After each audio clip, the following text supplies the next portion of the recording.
Jadi dari awal saya bilang, ini yang namanya itu bukan iuran keanggotaan, bukan syarat keanggotaan, tidak. Kita sekarang sudah anggota, nggak perlu bayar juga nggak apa-apa. Nah, jadi kemarin itu yang dibicarakan soal, ini bukan kontribusi, ini on top of itu yang 1 miliar itu. Ada negara-negara lain yang ingin kontribusi di situ. Secara sukarela. Dan sudah ada pledge berapa kemarin? 5 atau 7? 7. Ada yang uang, ada yang pasukan. Jadi nanti masalah keuangan sejauh ini itu seperti kemarin di board office itu juga ada beberapa yang komitmen untuk kontribusi baik private maupun negara, itu juga akan digunakan untuk menopang semua operasional, tapi kita juga sebagai pengirim pasukan ya pasti mengeluarkan biaya. Nah, ini berkaitan sama anggaran dan iuran juga, Mas. Ini kan juga yang dipertanyakan adalah biaya kontribusi. Nah, apakah memang kemarin Trump itu sempat klaim bahwa dia sudah mengantongi 5 billion dollars. Nah, itu apakah kita sudah menyetor uang juga sebagai Belum. Tapi apakah akan memberikan iuran? Karena kayak kemarin Ya kan udah saya sampaikan udah di. Tapi di presentasinya sepertinya belum ada detail ya soal biaya kontribusi yang misalnya untuk tidak dibicarakan. Jadi kemarin itu yang dibicarakan soal ini bukan kontribusi, ini on top of itu yang 1 miliar itu. Ada negara-negara lain yang ingin kontribusi di situ. Secara sukarela. Dan sudah ada pledge berapa kemarin? 5 atau 7 ya? 7. Oh, itu berarti di luar iuran. Di luar itu. Mas, dari semua pertemuan bilateral ini ada nggak yang mau melakukan kunjungan balas? Saya kemarin menawarkan juga Secretary of State untuk berkunjung ke Jakarta, tapi ya kita lihat apakah availability-nya.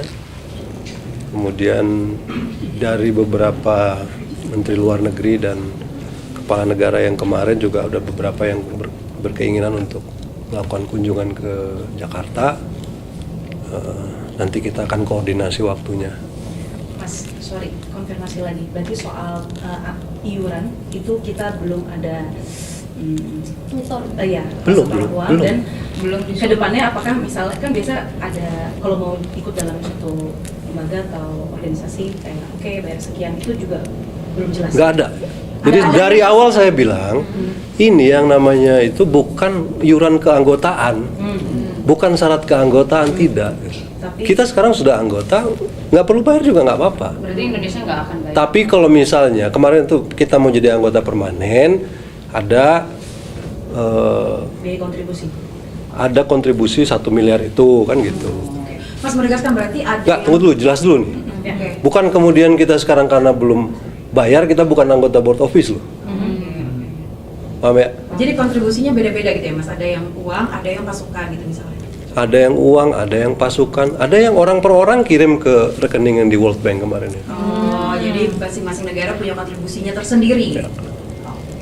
Mas, terakhir mengenai aneksasi di West Bank, ya kemarin kan Mas Suki udah bahas di PBB, apakah dalam board office juga disuarakan Mas mengenai kecaman itu? Kita menyuarakan, ya. Kita menyampaikan surat ke board office. Bukan kecaman ya, tapi concern kita terhadap situasi yang terjadi di sana, gitu kan. Dan ya situasi seperti apa yang kita inginkan supaya ini semua berjalan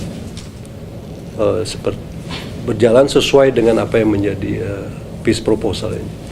Ya, penghormatan dan penghargaan lah terhadap track record Indonesia, kemudian reputasi prajurit-prajurit Indonesia di berbagai medan penjagaan perdamaian.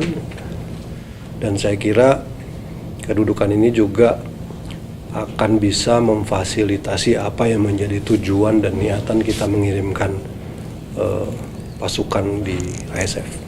Pak Menlu, dari 8.000 itu kapan Mas pengirimannya? Apakah ada langsung 8.000 itu atau ada tahapan-tahapan pengiriman? Saya kira bertahap, karena tadi seperti saya sampaikan tahapan yang ada di sana juga dibagi menjadi beberapa sektor. Detailnya belum, tapi kurang lebih nanti ada 5 sektor. Diperkirakan total pasukan yang akan ada di sana adalah 20.000 ya, atau mungkin lebih. di seluruh sektor ini, tapi ini merupakan sesuatu yang sifatnya progresif. Kemarin kita juga sudah menyampaikan, Pak Presiden sudah menyampaikan komitmen kita, dan saya juga sempat menanyakan kira-kira kapan pasukan ini akan dikirim.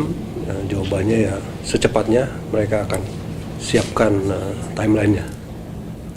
Mas, mengenai pasukan ini udah secara gamblang berkomunikasi dengan pihak Palestina, mereka terbuka menerima. Oh, kemarin juga ada kan Palestina kan?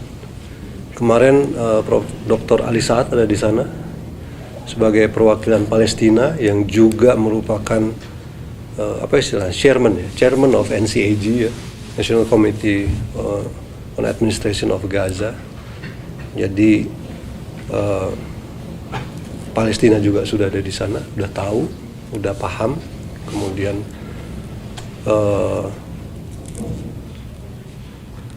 kita juga sudah menyampaikan national caveat kita, gitu kan. Jadi semuanya sudah terlibat.